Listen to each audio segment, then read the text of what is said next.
Annabelle! Hi TC.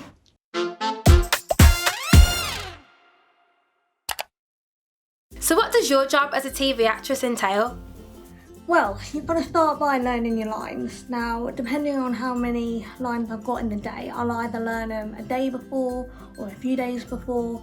And normally to do that, I will simply read it out loud a few times. Not too much though, because you don't want to overlearn it. Then on the set, obviously you've got to rehearse quite a bit. You'll probably get 1 or 2 run-throughs, then a crew show. And then the takes, you can either go from 1 if you've not got a lot of time, or we've done on dumping ground up to like 18, so yeah. Why did you decide to become involved in TV acting? Well, I had already done a little bit of acting sort of growing up, and I really loved the show Tracy Beaker Return, as it was called. So I sent an email to who I thought was the producer at the time, saying basically, oh, my name's Annabelle, I've done a bit of acting, can I be in your show? And I sent it, but I didn't know that I actually sent it to the wrong person. Got a reply a few days later saying, it's not me, but this is the person I think you're looking for. And by that point I chickened out the whole thing and I never actually sent it. And then about 5 years later, I guess, I get a call to audition for then the dumping ground, and I couldn't believe it. And I've still got that email in my drafts folder on my laptop. I'll never delete it, of the email that was never sent. When did you make a start on your career? Well, when I was 9, I was still at school and I got a job at the Manchester Opera House in a panto. I then did Harry Potter with my brother when I was 12, and then dumping ground when I was 16. So sort of from a young age, and it just happened to grow as it has done. What top 3 skills do you need to become a TV actress? Well, you've got to be able to learn lines and also adaptable, because they can change them on the day. You've got to be able to get into character and want to create an interesting character. And then you've got to have a lot of patience, because majority of the time you're waiting around to go on or to do your scenes. So, who helped you? Well, my dad really initially helped me learn a technique to learn lines, because everyone's different in the way that they do that. My mum and brother have then been really supportive behind the scenes as well, sort of moving away from home was a big thing, and they've always been there for me. My granddad actually got me my first part in the first place, so I'll always be really grateful to him.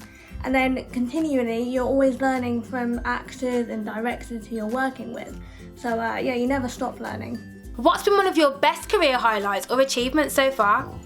So for me, winning the RTS Northeast Award for Performer for the dumping ground was pretty amazing. And then later that year, I was also nominated for a Children's BAFTA.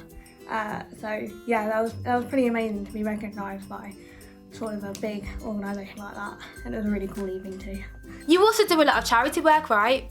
Yeah, so I just started working with the Young People's Counselling Service on creating the very first Annabelle Davis Centre, which is a community hub designed to help the community and young people who need counselling for various mental health issues. Some of those issues which we also touch upon in the dumping ground, which is why it was a great fit for me to get involved. And I'm also involved with another charity called Little People UK, which my mum and dad set up, which is designed to help people with dwarfism and their families. What's been one of your biggest learning curves during your career? So for me, it was probably getting the job on the dumping ground, which is filmed in Newcastle, and then having to move away from home. I was only 16 at the time, and growing up, I was never a fan of sleepovers, even at my friends' houses. I love being at home. So yeah, I knew I wanted to act, I knew I really wanted the job, and that came with the job, so I just did it. What's your ultimate career goal? I'd really love to play like a detective, like a police officer or something like that, so I really enjoy watching those sort of dramas. So anything, I love Sherlock Holmes, anything sort of within that world, yeah. What advice do you have for young women who aspire to get into TV acting? Well, I joined a drama group. If you've got any of that local, or if you're still in the school, see if your school offers anything like that. Keep at it, you know, if that's really what you want to do, then make that your dream.